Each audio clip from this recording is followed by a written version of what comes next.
चलिए हम general study के जो भी क्वेश्चन सॉल्व कर रहे थे उसको आगे बढ़ाते हैं बिना टाइम वेस्ट किए। जो हमारा आज का टॉपिक है वो मानसून एवं वर्षा है। तो आज हमारा फर्स्ट क्वेश्चन स्टार्ट होता है। ये 38 नंबर का क्वेश्चन है। ऐसा मत सोचिएगा कि 38 से क्यों स्टार्ट है। इसके पहले के जितने 37 क्वेश्चन है वो हम लोगों ने ऑलरेडी सॉल्व कर लिया है। अगर आपने नहीं देखा है तो जाकर प्लेलिस्ट में देख लीजिए। चलिए, the best method to prevent flood is, बाढ़ को रोकने के लिए सबसे उत्तम विधि है क्या है? ग्रेजिंग, एफॉरेस्टेशन, डिफॉरेस्टेशन, मोर देन वन, या फिर इनमें से कोई नहीं। तो क्या हो जाएगा? बाढ़ को रोकने के लिए जो सबसे उत्तम विधि होती है वो होता है वन रोपण। क्या करना रहता है हमें? वृक्षों को लगाना। जो वृक्षों को जब हम लगाते हैं तो वो क्या करता है? ये हमारे लिए एफॉरेस्टेशन, वन रोपण क्या करता है कि जो बाढ़ होता है उसको रोकता है। वो जल को क्या करता है? अवशोषित कर लेता है, मिट्टी को पकड़े रहता है अपने जड़ों से। ठीक है, इसका आंसर हो जाएगा बी। नेक्स्ट क्वेश्चन की तरफ आगे बढ़ते हैं। What is India position in the world on the basis of per capita water availability per year, प्रति व्यक्ति प्रति वर्ष जल उपलब्धता के आधार पर भारत का विश्व में कौन सा स्थान है? बताइए। 123rd, 133rd, 140 या फिर 100 नंबर। इसका आंसर क्या हो जाएगा? तो इसका आंसर हो जाएगा हमारा 133। कितना हो जाएगा? 133वें नंबर पर है। ठीक है, चलिए आगे बढ़ते हैं नेक्स्ट क्वेश्चन की तरफ। Which of the following receives heavy rainfall in the month of October and November? निम्नलिखित में से कहाँ अक्टूबर और नवंबर के महीने में भारी वर्षा होती है? बताइए। Hills of Garo, Khasi and Jaintia, Coromandel, coast, plateau and Chota Nagpur, more than one, या फिर नन ऑफ दिस। इसका आंसर क्या हो जाएगा? इसका आंसर हमारा हो जाएगा कोरोमंडल तट। क्या हो जाएगा? कोरोमंडल तट। वीडियो को बहुत ध्यान केयरफुली देखिए, लास्ट में आपसे जो क्वेश्चंस पूछेंगे वो इसी में से एक होंगे। उसका आंसर आपको कमेंट में देना होगा। Tamil Nadu coast receives rainfall during winter seasons due to, शीत ऋतु में तमिलनाडु के तटीय क्षेत्रों में वर्षा होने का कारण है। बताइए, वर्षा होने का क्या कारण है? तो इसका जो क्या है हमारा option, returning of south west monsoon, south west monsoon, western disturbance, more than one, या फिर इनमें से कोई नहीं, लौटते हुए दक्षिण पश्चिम मानसून। इसका ए ऑप्शन सही हो जाएगा। ठीक है, आगे बढ़ते हैं नेक्स्ट क्वेश्चन की तरफ। हमारा जो नेक्स्ट क्वेश्चन है वो है, भारत में मानसून सीजन में अधिकांश चक्रवातों की उत्पत्ति होती है। During the monsoon season in India most of the cyclone have their origin, Bharat में मानसून सीजन में अधिकांश चक्रवातों की उत्पत्ति होती है between 8 degree north and 13 degree north latitude, between 10 degree north and 15 degree north latitude, मतलब 8 डिग्री उत्तर और 13 डिग्री उत्तरी अक्षांश के मध्य, या फिर 10 डिग्री उत्तर और 15 डिग्री उत्तर अक्षांश के मध्य, या फिर 16 डिग्री उत्तर और 21 डिग्री उत्तर अक्षांश के मध्य, एक से अधिक, या फिर इनमें से कोई नहीं। इसका आंसर क्या हो जाएगा? जो हमारा मानसून सीजन होता है ना हमारे यहाँ, वो 8 डिग्री से 15 डिग्री उत्तरी अक्षांश के मध्य पैदा होता है। क्या रहता है? याद रखिएगा, 8 डिग्री से 15 डिग्री उत्तरी अक्षांश। तो इसमें कहीं भी ऑप्शन में आपको देखिए 8 से दिया हुआ है लेकिन 13 दिया हुआ है, तो ये ऑप्शन क्या है? गलत है। 8 डिग्री से 15 डिग्री, 15 से स्टार्ट किया है, 8 डिग्री से 15 डिग्री किसी भी ऑप्शन में नहीं है, तो हमारा ऑप्शन क्या हो जाएगा? ये सही हो जाएगा। ठीक है, चलिए नेक्स्ट आगे की तरफ बढ़ते हैं। हैदराबाद में दक्षिण पश्चिम मानसून की वापसी की सामान्य तिथि क्या है? हैदराबाद में पूछ रहे, देख सकते हैं कि पीवाईक्यू क्वेश्चंस है। मैंने जितने क्वेश्चंस लिए हैं ना सारे पीवाईक्यू क्वेश्चंस है। तो सॉल्व करते हैं। हैदराबाद में दक्षिण पश्चिम मानसून की वापसी की सामान्य तिथि क्या है? बताइए। 1 अक्टूबर, 15 अक्टूबर, 1 नवंबर, एक से अधिक, या फिर इनमें से कोई नहीं। इसका आंसर हो जाएगा 15 अक्टूबर। क्या हो जाएगा? 15 अक्टूबर। नेक्स्ट क्वेश्चन है, टी वार्ता के अनुसार भारत की जलवायु किस प्रकार की है? सवाना प्रकार, उपोष्ण मानसूनी जलवायु, भूमध्य सागरीय प्रकार, उपयुक्त में से एक से अधिक, या फिर इनमें से कोई नहीं। इसका आंसर क्या हो जाएगा? इसका आंसर हो जाएगा उपोष्ण मानसूनी जलवायु। अगर इसमें कुछ भी आपको थोड़ा बहुत मिस्टेक या जो भी वॉइस क्लियर नहीं है, कुछ भी हो, आप कमेंट में बहुत क्लियरली हमें बता सकते हैं, क्योंकि अभी मैंने, आप देख सकते हैं चैनल देख के आपको लग जाएगा कि फर्स्ट टाइम ये सब कर रहे हैं, मुझे समझ में नहीं आ रहा। अपने नॉलेज को थोड़ा बढ़ाना चाहते हैं, आप लोगों तक पहुंचाना चाहते हैं, तो आप लोग सपोर्ट करिएगा, साथ दीजिएगा। जो भी चीज़ें होंगी आप हमें बताएंगे तो उसको हम इम्प्रूव करने की कोशिश करेंगे। बिना आपके साथ के कुछ भी नहीं हो सकता है। ठीक है, निम्नलिखित में से कौन सी मध्यवर्ती गंगा के मैदानी कृषि जलवायु प्रदेश की विशेषता नहीं है? यह गंगा और उसकी सहायक नदियों के अपवाह क्षेत्र में स्थित है। इसका 2 से अधिक राज्यों में विस्तार है। यहाँ प्रति वर्ष 100 सेंटीमीटर से अधिक वर्षा होती है। एक से अधिक या फिर इनमें से कोई नहीं। तो इसका आंसर क्या हो जाएगा? इसका आंसर जो हो जाएगा, इसमें पूछा क्या है कि निम्नलिखित में से कौन सी मध्यवर्ती गंगा के मैदानी कृषि जलवायु प्रदेश की विशेषता नहीं है पूछा है। तो यह गंगा और उसकी सहायक नदियों के अपवाह क्षेत्र में स्थित है, ये बात सही है। इसकी 2 से अधिक राज्यों में विस्तार है, ये बात भी सही है। यहाँ प्रति वर्ष 100 सेंटीमीटर से अधिक वर्षा होती है, ये बात भी सही है। तो ये पूछा है कौन सी विशेषता नहीं है, तो इसका आंसर हो जाएगा ई, इनमें से कोई नहीं। क्या हो जाएगा? क्योंकि ये सारी क्या है? विशेषता है। सुन लीजिए अब ध्यान से। मध्यवर्ती गंगा के मैदानी कृषि प्रदेश जलवायु के अंतर्गत पूर्वी उत्तर प्रदेश और बिहार जो छोटा नागपुर पठार को छोड़कर के क्षेत्रफल जो क्षेत्र है शामिल है। यह एक उपजाऊ जलहूड़ मैदान है। ठीक है, और यहाँ पर जो गंगा नदी और उसकी सहायक नदियों द्वारा बनाया गया है, यहाँ प्रतिवर्ष 75 सेंटीमीटर से 150 सेंटीमीटर की वर्षा होती है। उपयुक्त सभी विकल्प क्या है? इसमें किसी अदल की जलवायु जो विशेषताएं वो हैं, ये जितने क्वेश्चंस दिए हुए हैं इसमें सारी विशेषताएं, तो हमारा ऑप्शन हो जाएगा ए हो जाएगा।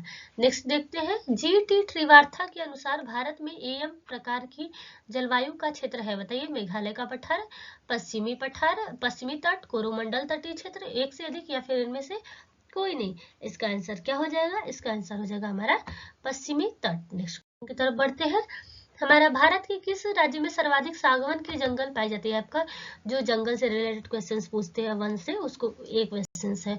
बिहार में, कर्नाटक में, मध्य प्रदेश में एक से अधिक है या फिर इनमें से कोई नहीं। सागवान के जंगल सबसे अधिक कहाँ पाए जाते हैं? तो ये पाए जाते हैं हमारे मध्य प्रदेश में। कहाँ पाए जाते हैं? मध्य प्रदेश में। राज्य में सर्वाधिक सागवान के जंगल कहाँ पाए जाते हैं? प्रदेश में। ठीक है, नेक्स्ट क्वेश्चन देखते हैं, mangrove forest of Ganga delta इस खंड, गंगा के डेल्टा के सदाबहार वन क्षेत्र को क्या कहते हैं? सदाबहार वन क्षेत्र को क्या कहते हैं? सुंदरगढ़, सुंदरवन, सुरेंद्र नगर, एक से अधिक या फिर इनमें से कोई नहीं। तो ये तो क्वेश्चन इजी है, आपने सुना होगा, कई बार सुना होगा, सुंदरवन। नेक्स्ट क्वेश्चन है, thorn forest are not found in, कांटेदार जंगल नहीं पाए जाते। कहाँ नहीं पाए जाते हैं? कर्नाटक, आंध्र प्रदेश, तमिलनाडु, मोर देन वन या फिर इनमें से कोई नहीं। कांटेदार जंगल वहां पाए ही नहीं जाते हैं। तो कहाँ पर नहीं पाए जाते हैं? तमिलनाडु में। कहाँ नहीं पाए जाते हैं? तमिलनाडु में नहीं पाए जाते हैं। ठीक है, चलिए नेक्स्ट क्वेश्चन की तरफ आगे बढ़ते हैं। Grassland scrub forest wasteland belonging both government and private individuals and communities are called, घास के मैदान, झाड़, झंझाड़, वन, बंजर भूमि सरकार और निजी दोनों तथा समुदाय सभी से संबंधित है, उन्हें कहा जाता है सुरक्षित वन, संरक्षित वन, अवर्गीकृत वन या फिर एक से अधिक या फिर इनमें से कोई नहीं। इसका आंसर क्या हो जाएगा? तो इसका आंसर हो जाएगा सी, अवर्गीकृत वन। आपको जो भी कमी लगती है आप बता दिया कमेंट में। नेक्स्ट क्वेश्चन है, भारत में उष्णकटिबंधीय वर्षावन पाए जाते हैं। कर्नाटक में, हिमाचल प्रदेश में, केरल में, एक से अधिक या फिर इनमें से कोई नहीं। तो इसका आंसर क्या हो जाएगा? आपसे पूछा है उष्णकटिबंधीय वर्षावन, तो जो उष्णकटिबंधीय वर्षावन होते हैं वो पश्चिमी घाट, भारत के जो पश्चिमी घाट है वहां पर, असम के ऊपरी हिस्से में, तमिलनाडु तट पर, लक्षद्वीप एवं कहाँ पर, अंडमान निकोबार द्वीप समूह में पाए जाते हैं। तो इस तरीके से क्या हो जाएगा, ये सारी जगह पे लगभग उष्णकटिबंधीय वर्षावन पाए जाते हैं। तो इसका आंसर क्या हो जाएगा? डी हो जाएगा। ठीक है, नेक्स्ट क्वेश्चन देखते हैं, भारत में 1952 की राष्ट्रीय वन नीति में उल्लिखित देश के कुल भौगोलिक क्षेत्र में वन क्षेत्र का वांछित प्रतिशत कितना होना चाहिए? मतलब हमारे जो देश में हो वो वन कितना होना चाहिए? 25%, 33%, 39%, एक से अधिक या फिर इनमें से कोई नहीं। तो हमारे जो क्षेत्र है वहां पर लगभग 33% वन क्या होने चाहिए, इंपॉर्टेंट है, 33% वन होने चाहिए। ठीक है, नेक्स्ट क्वेश्चन देखते हैं, निम्नलिखित क्षेत्रों में से कौन सा भूस्खलन प्रवृत्त प्रोन नहीं है? आपसे पूछ रहा है, which of the following areas is not landslide prone area? तो बताइए, western Ghat, eastern Ghat, Himalayan regions, more than one या फिर इनमें से कोई नहीं। तो ये जो भी क्या पूछ रहा है, निम्नलिखित क्षेत्रों में से कौन सा भूस्खलन प्रवृत्त नहीं। जितनी भी आपदाएं आती है ना उससे भी रिलेटेड कुछ क्वेश्चंस पूछते हैं, तो उसको भी हम लोग देख लेते हैं इसी में। तो क्या बोला है कि निम्नलिखित क्षेत्रों में से कौन सा भूस्खलन प्रोन नहीं है, नहीं बोला है। तो ये जितने दिए हुए हैं ना ये सब में आते हैं, पश्चिमी घाट में भी आते हैं, पूर्वी घाट में भी आते हैं, हिमालयी क्षेत्र में भी आते हैं। तो नहीं पूछा है तो इसका आंसर क्या हो जाएगा, ई वाला ऑप्शन। क्या हो जाएगा, ई वाला ऑप्शन। ठीक है, नेक्स्ट क्वेश्चन आगे बढ़ते हैं। निम्नलिखित में से भारत का कौन सा तट उष्णकटिबंधीय चक्रवातों से सबसे अधिक प्रभावित है। उष्णकटिबंधीय चक्रवातों से सबसे अधिक कौन प्रभावित है, मालाबार, कोरोमंडल, कोंकण, एक से अधिक या फिर इनमें से कोई नहीं। इसका आंसर क्या हो जाएगा, तो इसका आंसर हो जाएगा हमारा कोरोमंडल तट। जो क्या पूछा था, तट उष्णकटिबंधीय चक्रवातों से ना कोरोमंडल तट जो होता है वो क्या है, सबसे अधिक प्रभावित है। नेक्स्ट क्वेश्चन देखते हैं। हीट वेव के संबंध में निम्नलिखित कथनों पर विचार कीजिए। चलिए करिए विचार। यदि किसी मैदानी इलाके का अधिकतम तापमान कम से कम 30 डिग्री सेल्सियस या इससे अधिक तक पहुंच जाता है तो उसे हीट वेव माना जाता है। यदि किसी पहाड़ी इलाके का अधिकतम तापमान कम से कम 40 डिग्री सेल्सियस या इससे अधिक तक पहुंच जाता है तो उसे हीट वेव माना जाता है। इनमें से आपको बताना है कि कौन सा सही है। इसको आराम से पढ़िए और आराम से बताइए। देखिए, यदि किसी मैदानी इलाके का अधिकतम तापमान कम से कम 30 डिग्री सेल्सियस या उससे अधिक इससे अधिक तक पहुंच जाता है तो उसे हीट वेव माना जाता है। 30 डिग्री सेल्सियस नहीं, कितना डिग्री सेल्सियस, 40 डिग्री सेल्सियस। जब 40 डिग्री सेल्सियस पे माना जाता है तो उसे हीट वेव मानते हैं। तो ये तो हमारा फर्स्ट ऑप्शन गलत हो गया। चलिए सेकंड क्वेश्चन देखते हैं। जो हमारा सेकंड मतलब ऑप्शन ये है, यदि किसी पहाड़ी इलाके का अधिकतम तापमान कम से कम 40 डिग्री सेल्सियस या इससे अधिक तक पहुंच जाता है तो उसे हीट वेव माना जाता है। नहीं, 40 डिग्री सेल्सियस नहीं, 30 डिग्री सेल्सियस।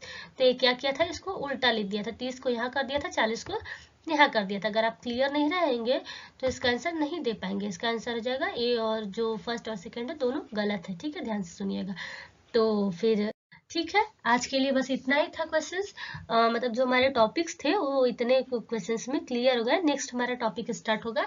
उससे पहले मैंने प्रीवियस क्लास में आपको ये होमवर्क दिया था। अगर इतने छोटे छोटे क्वेश्चंस का होमवर्क आप नहीं बता पाएंगे तो फिर टीचर बनने का सपना आप नहीं देखिए। और अगर आपके अंदर एक होमवर्क अगर देते हैं, नहीं करने की प्रवृत्ति है, कमेंट में नहीं बता देते हैं, तो फिर ये थोड़ा सा बैड मैनर है। इसका आंसर जो जिस लोगों ने बताया था वो बहुत अच्छा था। सोन नदी का उत्पत्ति स्थल अमरकंटक कहाँ स्थित है, तो इसका आंसर था मैकालसडी, मैंने बताया था। अगर आपने आज ध्यान से इस वीडियो को पूरा देखा होगा तो अभी जो हम आपको होमवर्क देंगे उसका आंसर आप बता पाएंगे। जो हमारा नेक्स्ट टॉपिक सिंचाई, नदी, जो चट्टान, सैल, मृदा, ये सारे रिलेटेड जितने भी हमारे जीएस के क्वेश्चंस पूछे हुए हैं ना, वो सारे क्वेश्चंस हम सॉल्व करेंगे। और अगर आप जियोग्राफी का भी आपके जान पहचान का कोई प्रिपरेशन करता है तो उसको ये वीडियो सेंड कर सकते हैं। वो उनके लिए भी क्या है, मोस्ट इम्पॉर्टेंट है। आप थोड़ा सा साथ बनाए रखिए, आपके साथ की बहुत ज़रूरत है। क्योंकि मैं सच बता रही हूँ, मैंने ये वीडियो किसी को शेयर नहीं किया या मैंने किसी को बताया तक नहीं है कि मैं वीडियो बनाती भी नहीं हूँ। आप जानते हैं कि हमारे समाज में लोग क्या ही बोलते हैं वीडियो बनाने को। चलिए, हैदराबाद में दक्षिण आपका साथ रहेगा तो सब कुछ हो जाएगा अच्छा। हैदराबाद में दक्षिण पश्चिम मानसून की वापसी की सामान्य तिथि क्या है, 1 अक्टूबर, 15 अक्टूबर, 1 नवंबर, एक से अधिक या फिर इनमें से कोई नहीं। मैंने इसका आंसर बताया था आपको, तो आप इसका आंसर कमेंट बॉक्स में दे दीजिएगा। यहाँ तक साथ में रहने के लिए थैंक यू सो मच। मिलेंगे हम नेक्स्ट क्लास में। अगर आपने प्रीवियस क्लास के सारे क्वेश्चन नहीं देखे तो आप जाकर प्ले में देख लीजिए। ठीक है, आज के लिए बस इतना ही। जय हिंद, जय भारत।